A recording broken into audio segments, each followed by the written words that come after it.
তোমরা কি কখনো ভেবে দেখেছো যে কিছু ছোট ছোট জিনিসগুলো আমাদের একটা সাধারণ দিনকে কতটা সুন্দর করে তুলতে পারে? হ্যালো বন্ধুরা, কেমন আছো সবাই? আজকে ওয়েদারটা দেখে মনে হচ্ছিল খুব জোরজার বৃষ্টি শুরু হবে, আর তার জন্য ওয়েদারটা খুব কালো করে রয়েছিল। আর এদিকে আমি ঝটপট করে চলে যাই কিছু কাপড় ওঠানোর জন্য। যেই নাকি আমি কাপড়গুলো নিতে আসি, তখনই আমি দেখতে পাই এদিকে তো একদম দিনটা পরিষ্কার হয়ে গেছে। মানে তো বুঝতেই পারছো, আজকাল মানুষের মতো করে ওয়েদারও নিজের মুডটাকে চেঞ্জ করতে শিখে গেছে। তাই কিছু না বলে কাপড়গুলো জায়গা মতো রেখে চলে আসি ঘরের দিকে। এদিকে এই ফুল গাছটাতে এত সুন্দর ফুল লেগেছে, কিন্তু জঙ্গলের জন্য ফুলগুলো দেখতেই পাওয়া যাচ্ছে না।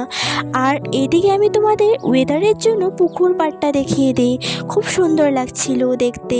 গাছে আমগুলো অনেক বড় বড় হয়ে গেছে আর ইয়াম্মিও লাগছিল।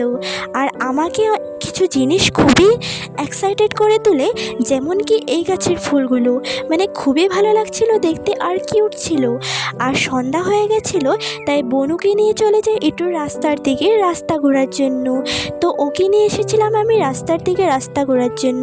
তো আজকের ভিডিওটা এটুকুই ছিল। দেখা হবে কোনো একটা নেক্সট ভিডিওর সাথে। রাধে রাধে।